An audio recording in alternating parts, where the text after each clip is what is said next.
Hello everyone, कैसे हैं आप सब। Welcome back to my YouTube channel. जैसा कि आप सबको पता है कि मैं सीटेट एग्ज़ाम का प्रिपरेशन करवा रही हूँ और मैं एक एक वर्ड को समझा रही हूँ कि जो जो एग्ज़ाम में पूछे गए हैं 2011 से लेकर 2024 तक।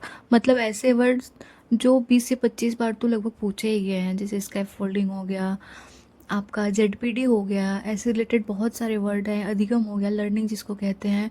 बहुत सारे वर्ड हैं जो कई बार पूछे गए हैं और उन्हीं में सबका नंबर कट जाता है, क्योंकि उसका जो कंसेप्ट होता है वो क्लियर नहीं होता है।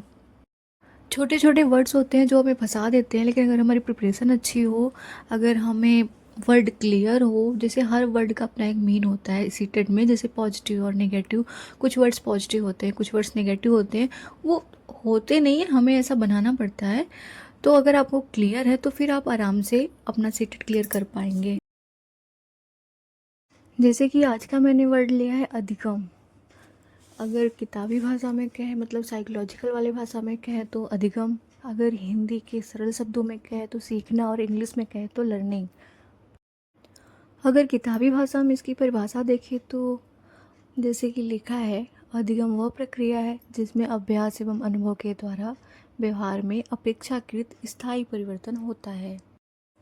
इसका मतलब यह है कि अधिगम मतलब सीखना वो होता है, जैसे अगर हम कुछ भी सीखते हैं तो अगर उससे हमारे बिहेवियर में चेंजेस आ जाते हैं तो मतलब हमारी लर्निंग हो गई है। इसका मतलब ये है कि अगर किताबी भाषा में देखें तो अधिगम हमारा कंप्लीट हो गया है। अभी जैसे ज़रूरी नहीं है कि ये जो अधिगम होता है मतलब लर्निंग, ये अभ्यास एवं अनुभव के द्वारा ही हो। ये प्रैक्टिस और एक्सपीरियंस के अलावा भी, जैसे उम्र हो गया, स्थिति हो गया, मतलब सिचुएशन हो गया, दवा या फिर नशे का भी, जैसे कुछ भी हो सकता है जिसमें हम सीख सकते हैं तो हमारा अधिगम है। ये सब सारी चीज़ें लर्निंग के सीरीज में आती हैं।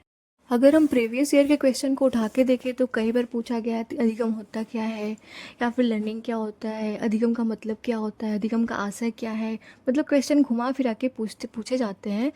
ये अभी तक जितने सारे एग्ज़ाम हुए हैं उसमें तो कम से कम, जैसा कि मैंने आपको बताया कि 20 से 25 बार तो ये क्वेश्चन पूछा ही गया है।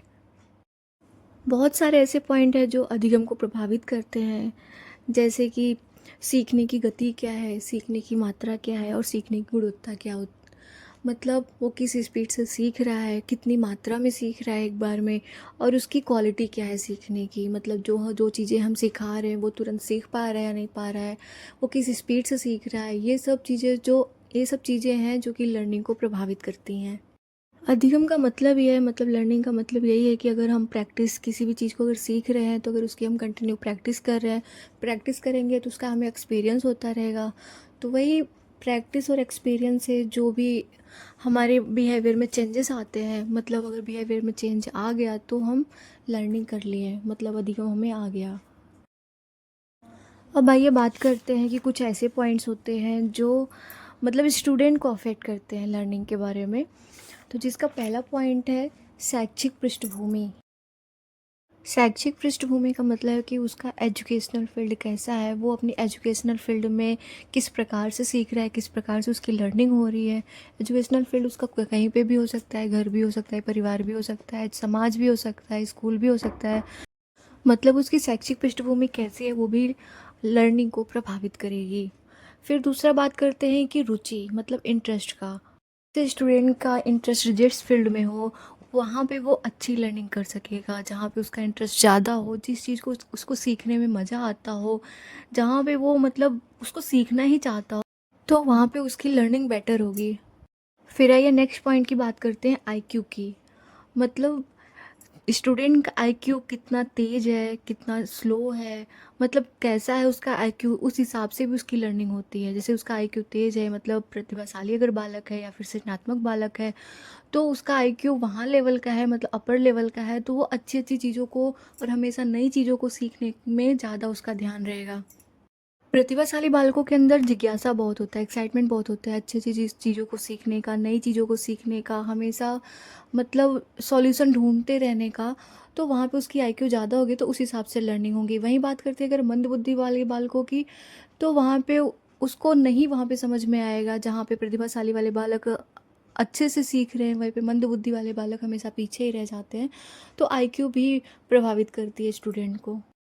फिर तीसरी चीज़ ये है कि तत्परता, मतलब स्टूडेंट कितना सीखने के लिए तैयार है, ये तत्परता बताता है। स्टूडेंट के अंदर कितनी एक्साइटमेंट है, कितना वो सीखने के लिए तैयार है, ये सब चीज़ें तत्परता पे निर्भर करती हैं। आइए चौथे पॉइंट की बात करते हैं, जो कि है स्वास्थ्य, मतलब हेल्थ।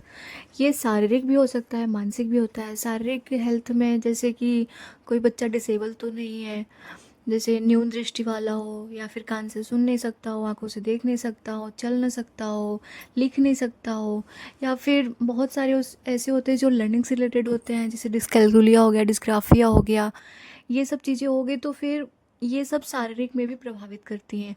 और दूसरा क्या होता है कि मानसिक मानसिक में जैसे कि थोड़ा मेंटल हेल्थ हो, या फिर मेंटल इशू हो थोड़ा, तो ये सब मानसिक चीज़ें भी लर्निंग को प्रभावित करती हैं। अगर मेंटल इशू होगा तो फिर बच्चा कम सीखेगा या फिर सीख ही नहीं पाएगा। अगर उसका मेंटल हेल्थ अच्छा है तो वो अच्छे से सीख सकेगा।